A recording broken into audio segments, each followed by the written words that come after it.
Why, how come you decided the time was right for Democracy in One Book or Less? This was an idea I started to have when I was working in the Obama White House, but it really crystallized during the Trump presidency. And it's that over and over again on all of these issues, whether it's gun violence or the environment or how we respond to COVID, Americans actually are in pretty broad agreement. And we don't all agree on everything, but most of us agree about the way forward.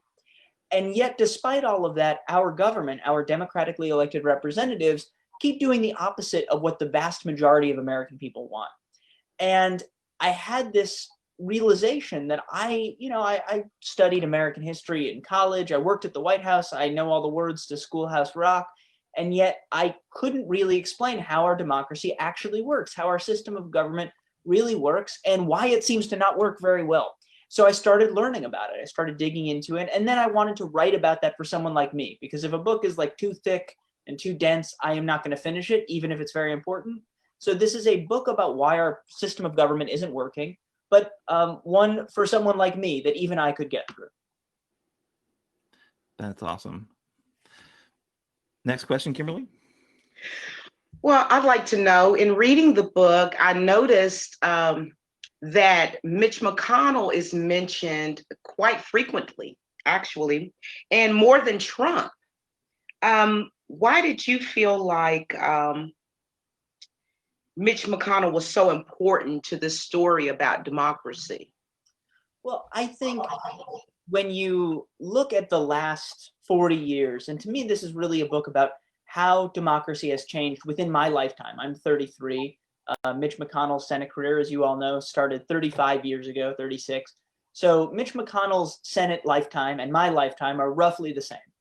And during that time, democracy has changed a tremendous amount.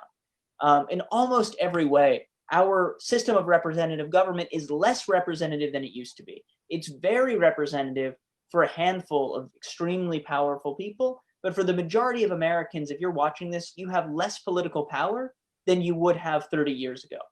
And lots of people and trends are responsible for that, but no one is more responsible than Mitch McConnell. And I don't say that entirely in an angry way. I think that what your senior senator had was a very cunning insight into the political process, which was he realized early on, before many of the rest of us did, that in politics, the players write the rules.